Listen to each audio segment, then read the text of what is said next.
আসসালামু আলাইকুম রহমতুল্লাহ।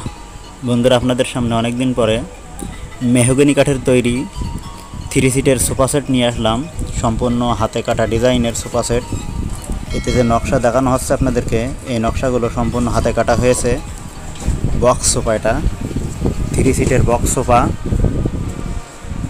দেখেন, হাতে কাটা এবং গালা পালিশ রং করা হয়েছে, হ্যান্ড পলিশ বলে এগুলো গালা পালিশ রং করা হয়েছে। যদি আপনাদের পছন্দ হয় এই ধরনের সোফা সেট এবং অন্য ধরনের যে কোনো মডেলের আমরা তৈরি করে দেব, এবং কমেন্ট বক্সে যোগাযোগ করতে হবে। সম্পূর্ণ মেহগনি কাঠের তৈরি করা হয়েছে এগুলো। কিন্তু আপনারা যদি যোগাযোগ করেন, সেখানে মোবাইল নাম্বার দেওয়া হবে, আর সম্পূর্ণ গ্যারান্টি সহকারে কাজ করে দেওয়া হবে, ফিনিশিং করে দেওয়া হবে। আর চ্যানেলটি ভালো লাগলে সাবস্ক্রাইব করে দিবেন। রং মিস্ত্রি ভাই রং করছে, এখনও রঙের গ্লেজ চলছে। তো দিনের আলোয় ভিডিও করে রাখলাম যাতে আপনাদেরকে দিতে পারি। তা বন্ধুরা, আপনারা সবাই ভালো থাকবেন এবং লাইক কমেন্ট করবেন, শেয়ার করবেন। আসসালামু আলাইকুম।